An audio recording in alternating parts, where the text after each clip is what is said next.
Mi tema es rehabilitación posquirúrgica del ligamento cruzado anterior. Como bien sabemos, este tema últimamente se ha dado o es muy conocido porque la rehabilitación posquirúrgica del ligamento cruzado anterior últimamente se ha dado en pacientes deportivos, que es lo que ahorita está como más de moda en el área de fisioterapia, el área deportiva.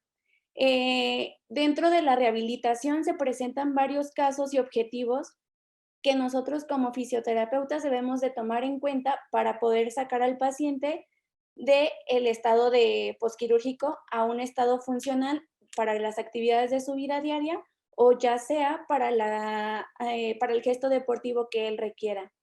Vamos a iniciar con un poquito de anatomía de la rodilla. No nos vamos a meter tanto en anatomía para poder darles un poquito más de rehabilitación.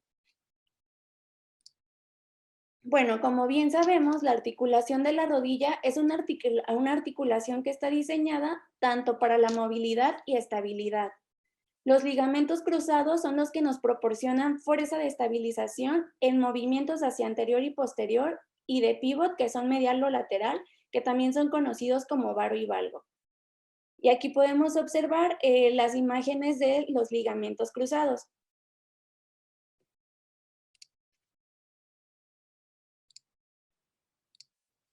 Bien, el ligamento cruzado anterior últimamente o es conocido como el que más se lesiona y se repara quirúrgicamente, pero con mayor frecuencia en jóvenes activos o deportistas.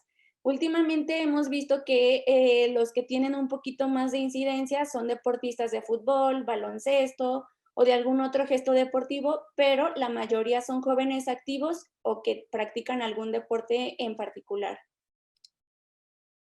Aquí está lo que les platicaba sobre la incidencia de lesión. Dentro de del gesto deportivo o de las prácticas deportivas, encontramos 3 gestos deportivos que son los más comunes que se lesionen el ligamento cruzado anterior. ¿Por qué?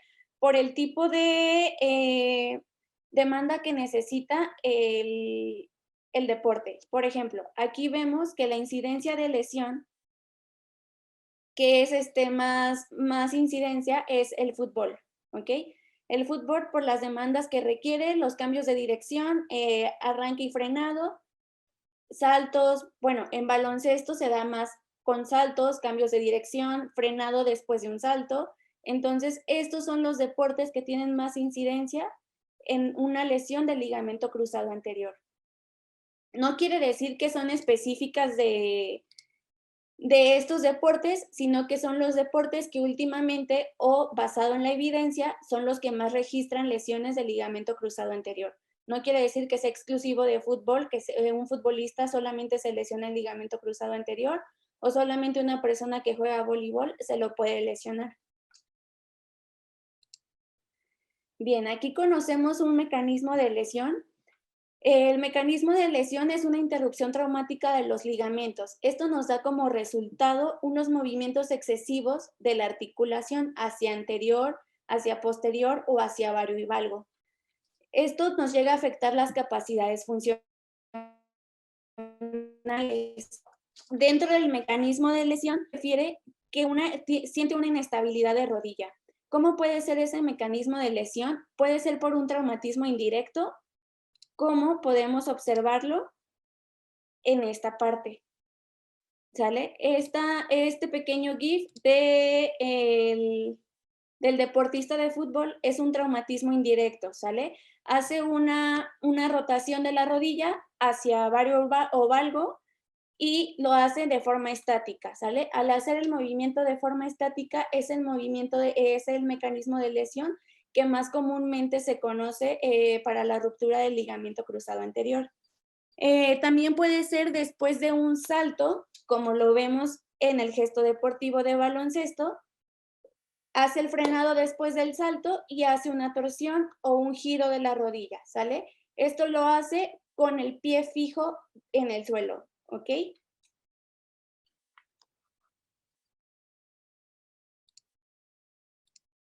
Bien, dentro de esto debemos de conocer algunas indicaciones generales para ver si son candidatos a cirugía o para ver si se puede realizar una cirugía o solamente tiene con un tratamiento conservador o realmente necesita la cirugía, ¿sale? Deben de tomarse varias indicaciones en cuenta, como son características del paciente. Dentro de las características del paciente viene la edad, el tipo de peso, la actividad que hace, a qué se dedica, sus actividades de la vida diaria, demandas de sus actividades de la vida diaria, demanda de la actividad o deporte que realiza, ¿sale? No es lo mismo que una persona que es sedentaria o realiza un deporte de baja demanda a una persona que entrena fútbol élite, ¿ok?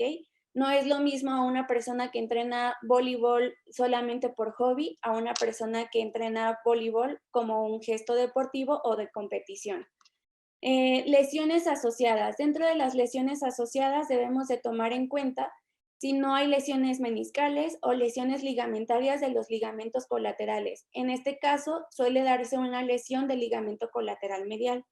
También debe de tomarse en cuenta las lesiones asociadas porque el tiempo de rehabilitación o la rehabilitación se debe de dar de otra manera.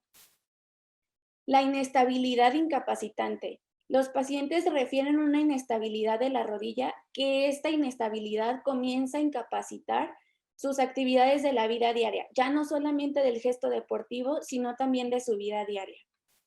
La confirmación diagnóstica de las maniobras, cuáles como Lachman, cajón anterior y pivot shift. En este caso conocemos que la especificidad de estas tres pruebas es muy alta, por eso se utiliza la confirmación diagnóstica para ver si son candidatos a cirugía. Se conoce y se sabe que Lachman tiene una especificidad del 94%, cajón anterior tiene una especificidad del 91% y pivot shift tiene una especificidad del 98%. En la siguiente diapositiva podemos observar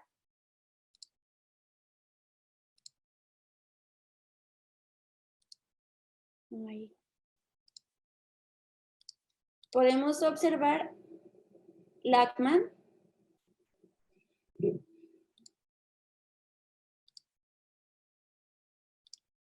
pivot shift en este video, y son pruebas diagnósticas que nos ayudan a confirmar si realmente hay una lesión del ligamento cruzado anterior, y ya conforme las otras indicaciones que mencionamos, se puede confirmar si el paciente es candidato a cirugía o si realmente necesita la cirugía o solamente puede tener un tratamiento conservador.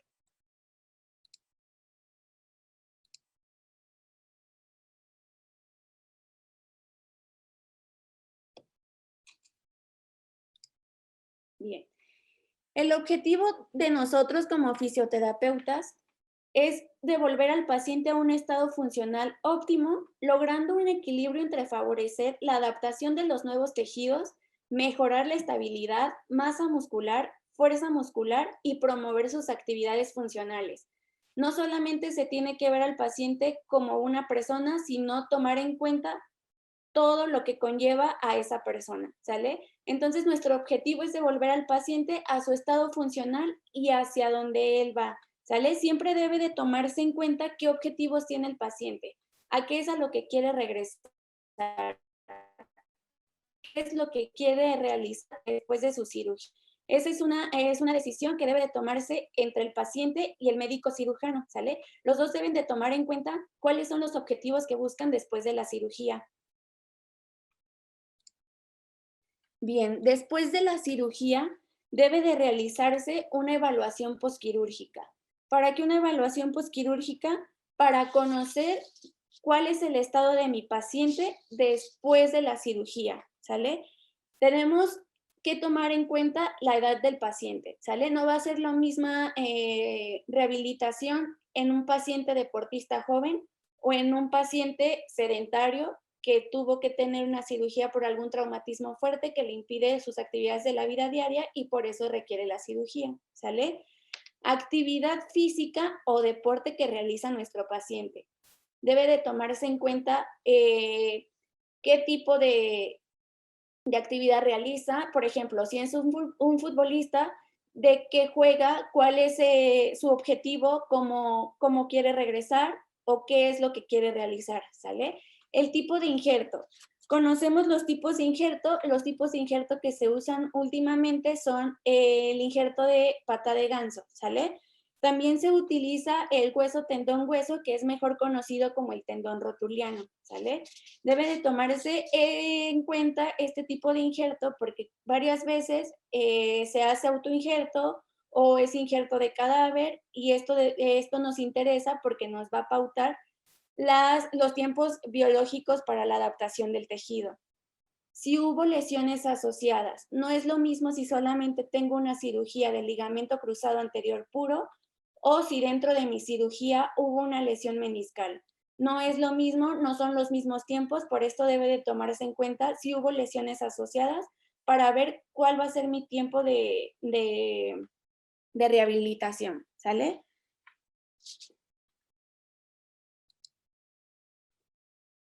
Aquí debemos de implementar un programa donde se incluya una educación al paciente, no solamente dentro de nuestra rehabilitación. Se debe de educar al paciente también fuera de rehabilitación para que pueda tener un programa en casa de rehabilitación. Esto se debe de tomar en cuenta porque debemos de tomar en cuenta que en la rehabilitación solamente se encuentra una hora y tal vez solamente lo veamos una, dos o tres veces a la semana, ¿sale? Pero también se debe de tomar en cuenta el resto de los días de la semana y ver cuáles son las demandas que él tiene. También debe de controlarse el edema, que esto ahorita lo vamos a hablar por etapas. El ejercicio para mantener la amplitud del movimiento. Debemos de buscar minimizar la atrofia muscular. Debemos de buscar aumentar nuestra masa muscular, aumentar la fuerza muscular y la marcha, ¿sale? La evaluación física es para determinar la funcionalidad e integridad del paciente, ¿sale? Entonces, después de que hicimos nuestra evaluación física, debemos de tomar en cuenta todos estos puntos para poder implementar nuestras fases de tratamiento.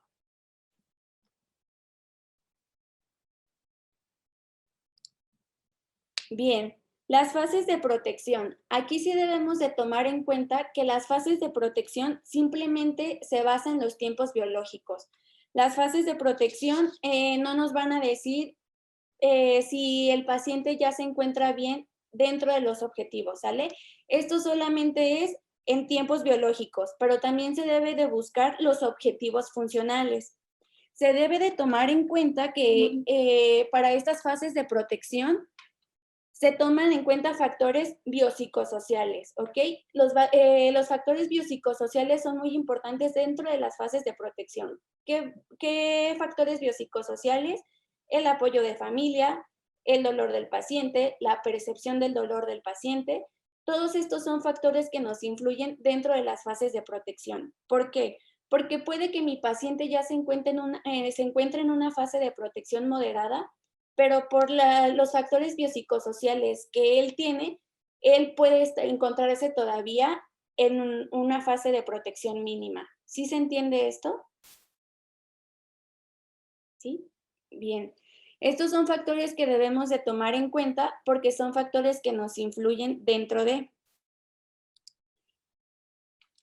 Como les comenté, las fases de protección nos van guiando durante semanas, ¿sale? Nos da tiempos durante semanas, pero no quiere decir, por ejemplo, la fase de protección máxima no solamente se va a llevar de la semana 1 a la semana 4. Esta puede expandirse dependiendo del tipo de cirugía que tuvo. O la fase de protección moderada puede ir desde la semana 4 a la semana 11, todo dependiendo del paciente, tipo de injerto, tipo de cirugía, si hubo lesiones asociadas, la edad, el tipo de deporte que realiza, ¿sale? Como les dije, estos solamente son tiempos biológicos para la adaptación del nuevo tejido. Nuestra fase de protección máxima, no se olviden de este calendario, ¿sale?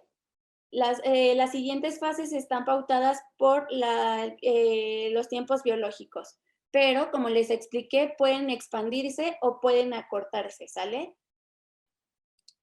Bien, nuestra fase de protección máxima, esta va desde el primer día posoperatorio hasta la semana 4. Puede ser hasta la semana 6, como se presentaba en el calendario, ¿ok?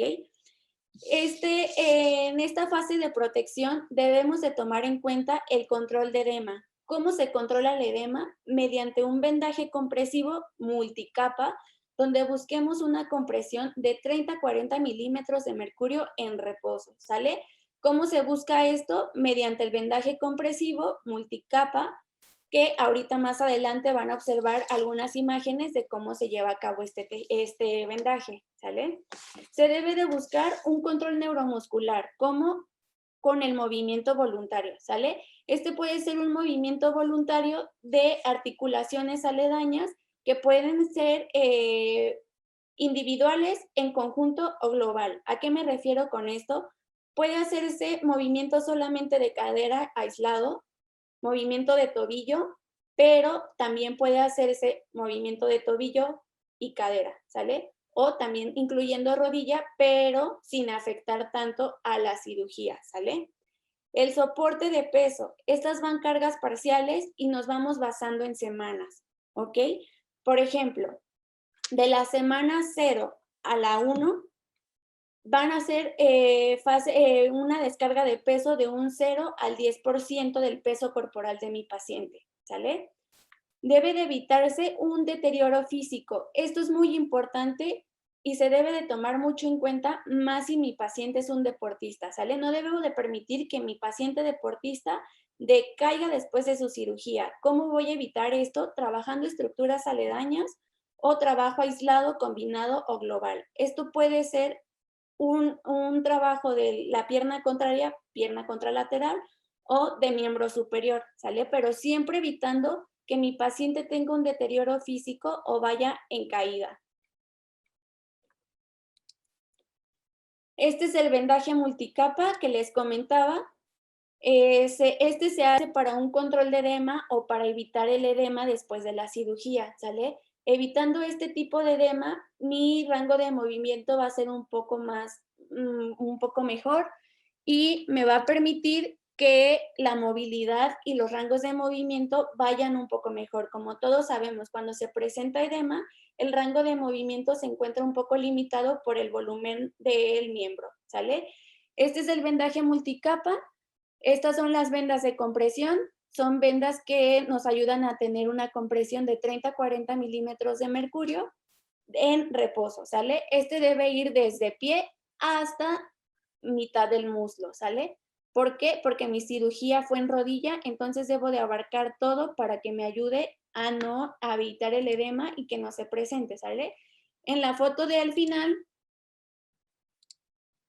en esta foto del final se observa cómo queda el vendaje, ¿sale? Mi vendaje debe de estar firme, tampoco muy apretado, y debe de cubrir, como les dije, desde el pie o base de dedos hasta mitad del muslo, ¿sale? Para evitar que mi articulación de rodilla comience a presentar un edema.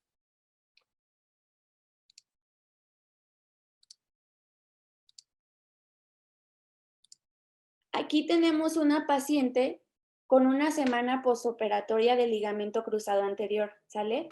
Como vemos, ella tiene su vendaje compresivo para evitar edema y con el vendaje compresivo puede realizarse la actividad, ¿vale? Aquí ya está teniendo activo de la musculatura de cadera o de glúteo, ¿sale? Aquí también tenemos activación de glúteo. Y estas son actividades que pueden comenzarse a hacer, ¿sale? Aquí disociación de las caderas, movilidad de rodilla y de cadera junto con movilidad de tobillo, es lo que les explicaba, que puede trabajarse de manera aislada o en manera global, como lo encontramos en el video de al final, ¿sale?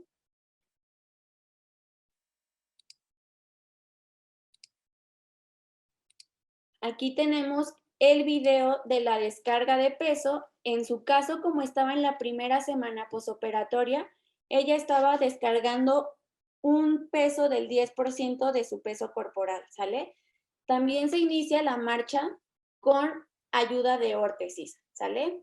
Aquí podemos observar, la descarga de peso puede ser guiada mediante la báscula para asegurarnos que realmente solamente esté descargando el 10% de su peso corporal, ¿sale? Y la deambulación debe de tomarse en cuenta que sea una reeducación de la marcha, que el paciente poco a poco pueda ir dejando la ayuda de las órtesis.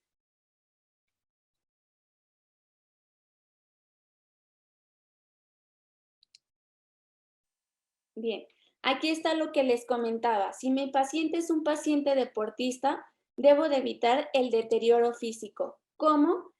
Entrenando miembro superior o pierna contralateral, ¿sale? Aquí observamos cómo en los videos mi paciente está trabajando parte alta sin comprometer la pierna o la cirugía, ¿sale?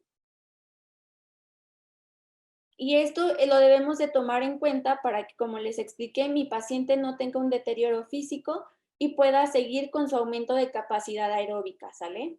Para que al regreso de las actividades no lo encontremos en una fase muy deteriorada que no nos permita avanzar.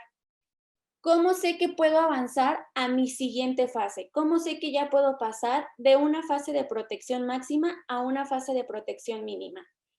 Estos son factores que debo de tomar en cuenta. La marcha. Debo de conseguir una marcha sin órtesis. Un rango articular completo. Y mi fuerza tiene que ir en aumento de fuerza muscular funcional. ¿Cómo sé que es un aumento de fuerza muscular funcional? Cuando mi paciente pueda ponerse de pie por sí solo, ¿sale? O pueda deambular sin ayuda de órtesis. Estos son factores que deben de tomarse en cuenta para poder avanzar a mi siguiente fase. Como les dije, puede que las fases se retrasen 2 o 3 semanas, pero esto va a ir dependiendo del paciente y de los factores biopsicosociales que les comentaba. Por ejemplo, aquí tenemos 3 pacientes totalmente diferentes con la misma lesión, ¿sale? Los primeros 2 pacientes, que son los de aquí, ellos dos, tuvieron un buen avance. Avanzaron como les mostré en el calendario de al principio, ¿sale? Ellos tenían unos buenos factores biopsicosociales que nos ayudaron a poder avanzar de manera óptima, ¿sale? Este último paciente tuvimos un poquito de retraso, pero esto no quiere decir que el tejido se retrasó, no. Esto se toma en cuenta con los objetivos funcionales de cada etapa, ¿sale? Él aquí tuvo unos problemas por sus factores biopsicosociales, por el lugar donde vivía, que le demandaba mucho utilizar la rodilla cuando todavía no podía descargar un peso completo, ¿sale? Entonces debe de tomarse en cuenta porque voy a saber si puedo avanzar a mi siguiente fase o necesito quedarme un poco más de tiempo en esa misma fase, ¿sale? Dentro de mi fase de protección moderada, esta se conoce que va de la semana 4 a la semana 10, ¿sale? En esta debemos de buscar la amplitud de movimiento completo, incremento de fuerza funcional, que fue como les expliqué, lograr que mi paciente se ponga de pie, una marcha sin órtesis, iniciar ejercicios excéntricos. En esta fase ya puede iniciarse ejercicios excéntricos, capacidades funcionales en terrenos. Esto nos referimos hacia la propiocepción, estabilidad, pero no solamente nos vamos a basar en un solo terreno. Debemos de buscarlo en distintos terrenos porque tenemos diferentes planos de movimiento, ¿sale? Y aumento de capacidades aeróbicas. Esto tenerlo muy en cuenta, más si mi paciente es un deportista. Como les comenté, dentro de la fase de protección moderada debemos de iniciar la marcha sin órtesis, ¿sale? Como observamos en los videos, se hace una reeducación de la marcha, pero sin ayuda de órtesis. Ella también es una paciente de posquirúrgica del ligamento cruzado anterior.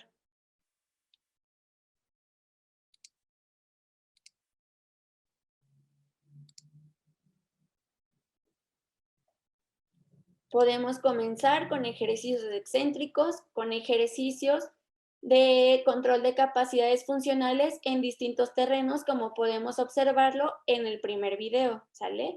E inicio de ejercicios excéntricos, no solamente de cuádriceps, sino de la demás musculatura que se encuentra rodeando a la rodilla, como en este caso del video, es ejercicio excéntrico de isquiotibiales.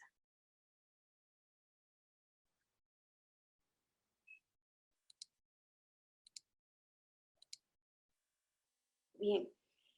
Llegamos a nuestra fase de protección mínima, ¿sale? Esta va de la semana 10 en adelante. En esta voy a buscar un incremento de masa muscular, fuerza, resistencia. Aquí ya se inicia con progresión a las actividades funcionales, aumento de un control neuromuscular, continuación de ejercicios excéntricos y la introducción a los ejercicios o actividades referentes al gesto deportivo que realiza mi paciente, ¿sale? Aquí encontramos distintos ejercicios para distintos pacientes para sus distintos gestos deportivos, ¿ok? En el primer video observamos a dos pacientes de ligamento cruzado anterior haciendo ejercicios totalmente diferentes, ¿sale? Pero esto es por el tipo de gesto deportivo que realizan.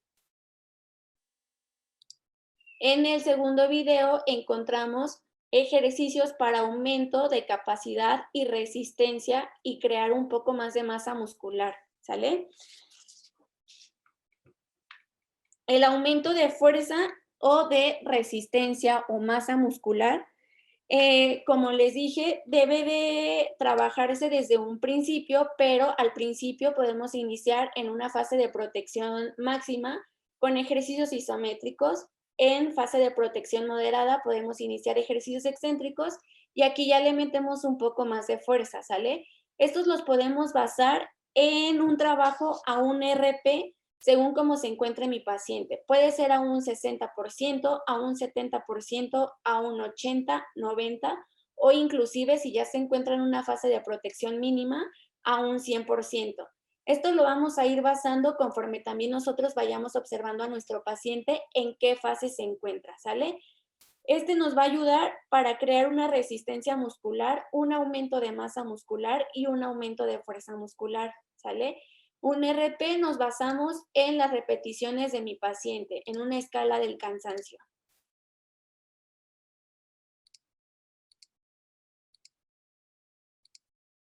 Bien.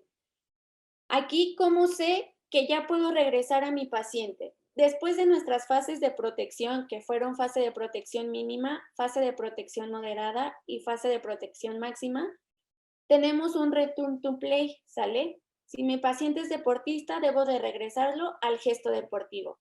¿Cómo voy a saber que ya puedo dejar mis fases de protección y puedo ir a un regreso al gesto deportivo?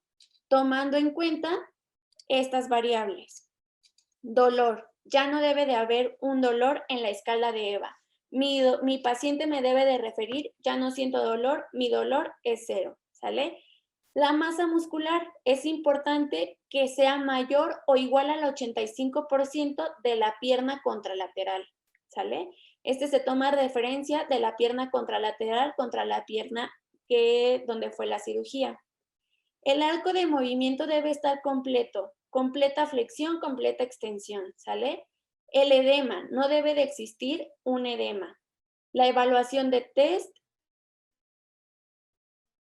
se toma el hop test, el salto simple, salto según el gesto deportivo que realice mi paciente, ¿sale? Y la fuerza muscular, igual como en la masa muscular, mayor o igual al 85% de mi pierna contralateral, ¿sale? En el regreso al gesto deportivo, debemos de tomar en cuenta el entrenamiento específico del deporte. Este debe de ser sin dolor, como lo mencioné en los puntos anteriores. Debe de ser un entrenamiento funcional, donde incluya actividades que mi paciente realiza dentro de su deporte. Arranque, frenados, saltos, cambios de dirección, incremento de fuerza, potencia, resistencia, pliometría. Aquí va a ir basándose según el gesto deportivo de mi paciente, ¿sale? Aquí tenemos igual videos de distintos pacientes en los cuales practican gestos deportivos diferentes, ¿sale? Encontramos fase de arranque, fase de aceleración, fase de frenado, cambios de dirección, izquierda-derecha, estabilidad en una sola pierna, cambios de dirección en una sola pierna para girar. El trote también es algo importante que se debe de tomar en cuenta y no debe de tomarse a la ligera, ¿sale? Varias de las veces se presenta que nuestro paciente en una fase de protección moderada llega y nos dice, ya no siento dolor, y él piensa que ya todo está bien, ¿sale? Cuando el paciente ya no sienta dolor y piense que ya todo está bien y piense que puede avanzar a la otra fase, es ahí donde debemos de tomar en cuenta los puntos que les mencioné para poder avanzar de fase. ¿Por qué? Porque para mi paciente puede que ya esté bien y él diga, yo ya puedo realizar todo lo que realizo o puedo regresar a mi gesto deportivo. Él se va a sentir así porque no sabe qué otros factores debe de tomar en cuenta. Pero es aquí donde nosotros debemos de tener un cuidado. ¿Por qué? Porque cuando mi paciente se siente mejor, empieza a tener más actividades y puede poner en riesgo las fases fisiológicas o los tiempos biológicos y los objetivos que estamos buscando dentro de cada fase de protección. ¿Sale?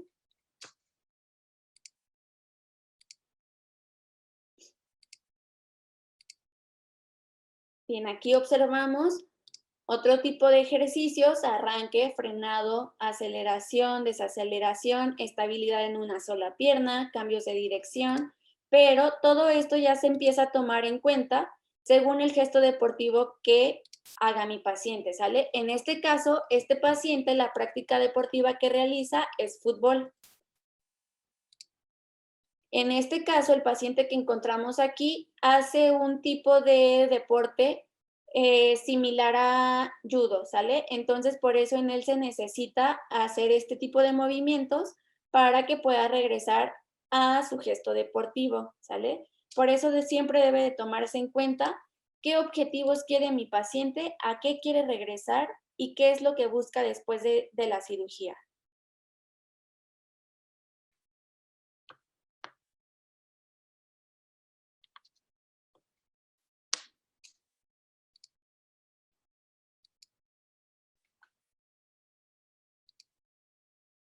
Listo, de mi parte sería todo. ¿Tienen alguna duda?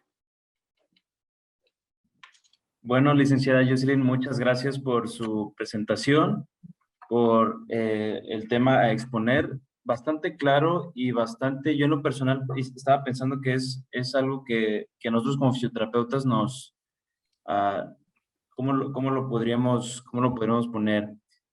La articulación de la rodilla, como tú bien lo mencionabas al principio, es una articulación que demanda dos cosas de nuestro cuerpo, demanda estabilidad y movimiento. Y así como la articulación de la rodilla, entonces es una articulación a la cual se le pide estabilidad y movimiento, pues es una articulación que genera un pensamiento o debe generar en nosotros como fisioterapeutas un pensamiento de cómo hacer su rehabilitación, cómo hacer una correcta rehabilitación de la rodilla y pues tener avances positivos, ¿no? Con nuestros pacientes, sean tanto de deportistas como deportistas élite o amateurs o pacientes simplemente no deportistas. Así que muchas gracias por su ponencia, muy enriquecedora. Bueno, en nuestro chat hubo algunas preguntas, te las voy a ir mencionando y tú nos vas respondiendo, ¿ok? Claro. Muy bien, sí, ya después de las preguntas del chat, ¿hay alguna persona que quiera hacer una pregunta de manera audible? La puede hacer, pero vamos a empezar con las que tenemos en el chat. Bueno, la primera pregunta que tenemos, ¿basta solo? Me imagino que son preguntas que fueron desde el principio. Sí. ¿Basta solo hacer pruebas clínicas diagnósticas para llegar a un diagnóstico o hay que realizar pruebas diagnósticas de imagen para tener un diagnóstico certero? No, también se deben de realizar pruebas de imagen para tener un diagnóstico más certero, pero en este caso solamente estábamos hablando de la evaluación física o funcional, ¿sale? La evaluación que a nosotros como fisioterapeutas nos corresponde. Déjenme regreso un poquito. Aquí, ¿sale? Estas fueron como les mencioné, pruebas diagnósticas que nos corresponden a nosotros como fisioterapeutas, ¿sale? Pero obviamente también se necesita de una prueba de imagen para tener un diagnóstico más certero. Ok. ¿Quedó clara la respuesta? Entonces, o sea, hay que tener los dos conocimientos, ¿no? Tener un conocimiento del diagnóstico clínico o Sí, semiológico y apoyarnos tal vez en un diagnóstico visual, ¿no? Por imagen, ¿no? Para tener un diagnóstico un poco más certero. exactamente. Bien, bueno, también preguntan, hablando de los injertos y los tipos de injertos, ¿de dónde sería más recomendable tomar el injerto del cadáver, según tu experiencia como fisioterapeuta? Porque, bueno, al final de cuentas, eso es una decisión que toma el traumatólogo, ¿no? El cirujano. Sí. Pero tal vez, dependiendo en tu experiencia y el tratamiento con ese tipo de lesiones, ¿cuál sería o dónde sería mejor recomendable tomar el injerto del cadáver? Bien, dentro de esto hay como artículos basados en evidencia científica donde se dice que el tendón que puede ser más fuerte es la conocida como hueso, tendón hueso, que como les mencioné es más conocido como el tendón rotuliano, ¿sale? Es el que se ha estado utilizando, pero últimamente han optado por tomar injertos del tendón de la pata de ganso, ¿sale? Esto ya, como bien lo mencionaron, corresponde a decisión del trauma, pero son los sitios más comunes de donde suelen tomarlo. Ok. Bueno, siguiente pregunta. ¿Cuánto tiempo está indicado el vendaje multicapa en los pacientes? ¿O Bien, hasta qué semana o hasta qué tiempo se utiliza el vendaje multicapa? ok, el vendaje multicapa también va a corresponder dependiendo cómo avance mi paciente, ¿sale? Esto se utiliza solamente en las primeras semanas, que es desde el primer día posoperatorio. De hecho, nosotros lo implementamos después de la cirugía hasta que ya mi paciente puede tener una deambulación o más actividades de movimientos activos, ¿sale? Esto se utiliza porque como mi paciente está un tanto inmóvil o incapacitado a la actividad, esto se utiliza para evitar el edema. Mientras mi paciente esté activo, vamos a evitar un edema ortostático, que es lo que estamos buscando con el vendaje multicapa, ¿sale? El vendaje multicapa es recomendado utilizarlo solamente en la fase de protección máxima, que es desde el primer día postoperatorio hasta la semana 4 o según cómo mi paciente vaya avanzando, ¿sale? Hay pacientes que a la semana 6 todavía puede presentar un poco de edema y se sigue controlando con el vendaje compresivo, más la actividad física o ejercicios que se le deje realizar dentro de la rehabilitación. Ok, muy bien, muchas gracias. Eh, Mencionaba mucho en su presentación el aspecto de los factores biopsicosociales, los cuales llegan a ser muy importantes en este tipo de pacientes y en este tipo de rehabilitación. Como fisioterapeutas, ¿cómo podemos determinar o cómo se determinarían los factores biopsicosociales del paciente? Bien, ¿cómo se determinan los factores biopsicosociales del paciente? Como les mencioné, son varios los que se influyen. En este caso puede ser el dolor, cómo el paciente interpreta el dolor, el ambiente donde se desarrolla mi paciente, el apoyo que tiene mi paciente, el apoyo familiar que tiene, son factores biopsicosociales que deben de tomarse en cuenta. ¿Cómo los voy a determinar? Conforme mi paciente vaya respondiendo. Por eso, dentro de la evaluación se hace la historia clínica para saber cómo mi paciente puede interpretar el dolor, cómo mi paciente puede ser apoyado por sus cuidadores primarios y cómo esto me va a ayudar a mí o cómo me va a repercutir dentro de mi rehabilitación. ¿Sí queda un poco claro?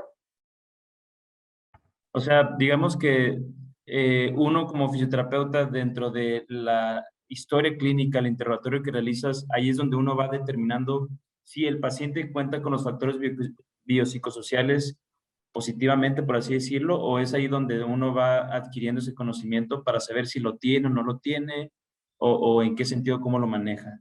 Esto va siendo dentro de la rehabilitación, ¿sale? Por ejemplo, mi paciente puede llegar y puede tener una interpretación del dolor muy excesiva. ¿Cómo? Por ejemplo, por el miedo.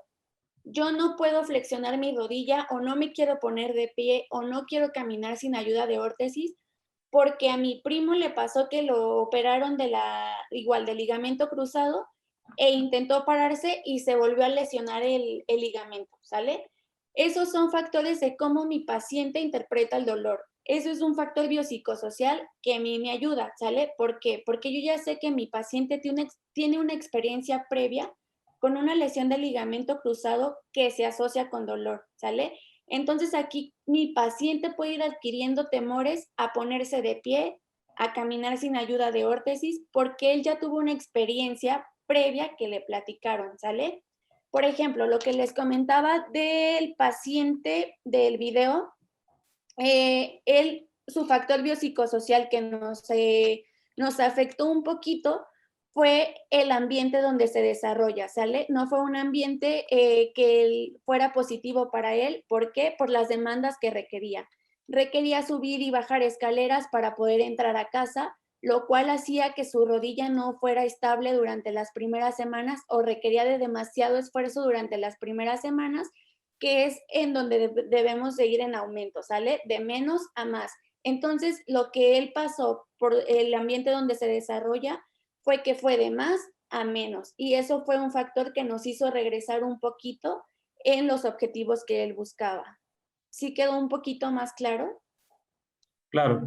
De hecho, pensando en lo que estabas mencionando, estaba pensando en que nosotros como fisioterapeutas muchas veces tendemos a enfocarnos mucho en el aspecto traumatológico, fisioterapéutico, diagnóstico, y dejamos a un lado estos factores psicosociales que son determinantes para la rehabilitación de nuestro paciente.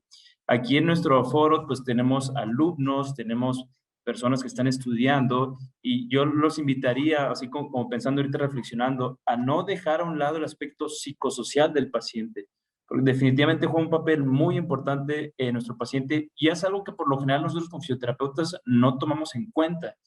Y si no lo tomamos en cuenta, puede ser mucho la razón por la cual nuestro paciente no sale, no avanza, la rehabilitación es más duradera, etcétera, etcétera. Entonces, definitivamente los factores psicosociales son factores que determinan nuestra rehabilitación con nuestro paciente. Muchas gracias. No, Bueno, Mónica pregunta, en la primera semana, así menciona, ¿cuántos grados está permitido flexionar la rodilla? Me imagino que hace la pregunta la primera semana después de la cirugía, ¿no? sí, dentro de las primeras semanas o en mi fase de protección máxima, los rangos de movimiento permitidos al flexionar rodillas son de 90 grados a 110 grados, ¿sale? Son los movimientos permitidos, pero esto también vamos a ir viéndolo conforme mi paciente avance. Si yo tengo un control de edema, esto sí va a ser posible en las primeras semanas, ¿sale? Si yo no tengo un control de edema, puede que me lleve un poquito más a esos grados de rodillas, ¿sale? También debe de tomarse en cuenta y debe de saberse eh, si dentro de la cirugía el posicionamiento de la rodilla al momento de colocar el injerto fue buena o fue a 90 grados o fue más o fue menos, porque si yo no tomo en cuenta esto y, por ejemplo, no lo pusieron exactamente a los grados que debe de ser, debo de tomar en cuenta que voy a tener limitada mi flexión o mi extensión de rodilla por la posición de mi rodilla al momento de colocar el injerto, ¿sale? Es por eso que debe de tenerse una comunicación junto con el trauma para saber qué fue lo que pasó durante la cirugía, y yo cuando llegue mi paciente, yo no supongo cosas de que, tal vez sí lo hicieron bien, pero ¿por qué no avanza? ¿Sale? O tal vez no lo hicieron bien y está avanzando demasiado, pero ¿por qué? ¿Sale? Es por eso que se debe de tener una comunicación con el trauma para tomar en cuenta esto e ir viendo. Ok, muy bien. Definitivamente el trabajo interdisciplinario y multidisciplinario juega un papel también fundamental en este tipo de cosas, ¿no?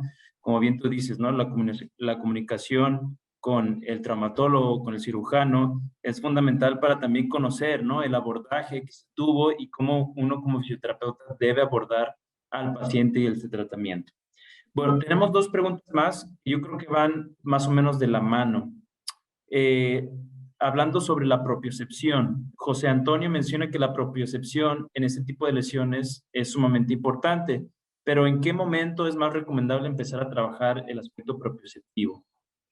Ok, aquí como se los expliqué, déjenme cambio.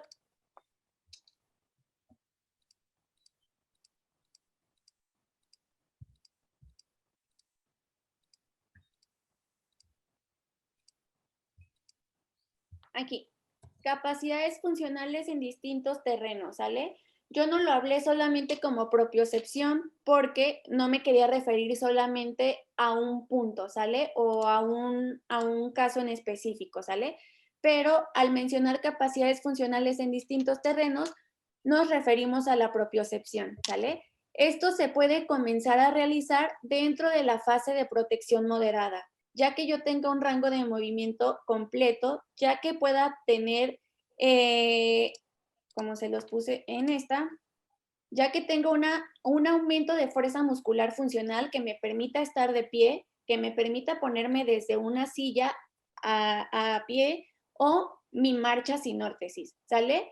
Ya que yo tenga todo esto completo, yo puedo pasar a mi fase de protección moderada, donde puedo iniciar a trabajar con capacidades funcionales en distintos terrenos o también conocido como la propiocepción. ¿Sí queda claro? Claro, sí, bien. Bueno, esta ha sido toda la sección de preguntas o dudas y respuestas. Muchas gracias, licenciada Jocelyn. Licenciado Misael. Muy bien, Jocelyn, agradecerte una vez más por tu presentación. Fue impecable, excelente. Creo que todos aprendimos muchísimo con lo que nos comentaste. Y en nombre de la universidad y de la Escuela de Terapia Física y Rehabilitación de la Universidad de Montemorelos, te queremos hacer entregas de este certificado que te vamos a enviar posteriormente. Y dice así, ¿no? La Universidad de Montemorelos, Facultad Ciencias de la Salud, otorga presente certificado a la licenciada Jocelyn Sandoval Aguirre por su participación en la ponencia Rehabilitación Postquirúrgica del ligamento cruzado anterior, en las primeras jornadas virtuales de rehabilitación postquirúrgica en traumatología de la carrera de terapia física y rehabilitación en la Universidad de Montemorelos, celebradas del 12 al 15 de abril del año 2021, Montemorelos, Nuevo León, México. Lo firma la maestra Norma Mariel Dávila Domínguez, quien es la coordinadora de la Escuela de Terapia Física y Rehabilitación, y también el doctor Naún García, director de la Facultad de Ciencias de la Salud. Muchas gracias, Jocelyn, y felicidades por tu presentación. Muchas gracias a ustedes por la invitación. Cualquier duda pueden contactarnos por Instagram, en las redes sociales de la clínica o igual en mi red social, ¿sale? Cualquier duda que tengan, sigo a sus órdenes y espero haya sido de su gusto la presentación y hayan aprendido un poquito de esto. Es muy complejo el tema, pero un poquito de todo lo que puede trabajarse y de tratamientos basados en evidencia científica que hemos visto que realmente tiene función, que funciona en los pacientes, ¿sale? Buenas tardes, licenciada. Mi nombre es Mariel Dávila. Tardes. Un gusto. Me sumo a todos los comentarios de mis compañeros, agradeciéndole su presencia aquí. Es un gusto poder tener personas tan jóvenes como usted en un nivel tan alto. Eso también nos pone a nosotros las pilas y a todos los que están escuchando de que sí se puede, de que sí se puede trabajar con evidencia científica. Le agradezco mucho que lo haya nombrado por el empirismo. Siempre en nuestra carrera se hacen las cosas porque toda la vida se ha hecho, ¿sí? Y esto debemos revertirlo. Y en estas jornadas ya es el tercer día en el que estamos viendo que tenemos que hacer las cosas porque hay una base científica que nos avala. Y que con esto podemos realmente subir un escalón más nuestra carrera, que es lo que todos deseamos, ¿verdad? Ser reconocidos en el área de las ciencias de la salud como una carrera que tiene un conocimiento científico.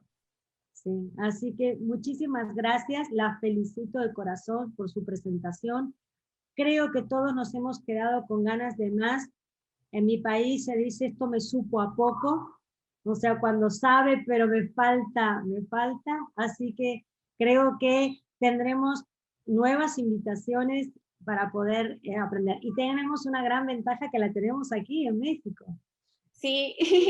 Así que eso, pues, realmente, qué bueno que en México ya tenemos licenciados del nivel que usted nos ha presentado. Eso nos anima a todos a poder estudiar y prepararnos para poder estar en la vanguardia. Muchísimas gracias y felicitaciones. Muchas gracias. Y a todos le queremos decir que bueno que las jornadas se nos están acabando, que nos queda solo un día, que no se lo pierdan, que los certificados que vamos a expedir va a ser para los que estén todos los días con nosotros, para poder tener este conocimiento, porque creo que en cada uno de los días hemos aprendido, hemos tenido conocimiento significativo. Entonces, no desaprovechamos esta oportunidad y el valioso tiempo que nos regalan estas licenciadas. Así que a todos muchas gracias, buenas noches y mañana los esperamos puntualmente a las 7 en este mismo IDE. Hasta luego, muchas gracias a todos. Gracias, buenas noches, un gusto. Buenas noches.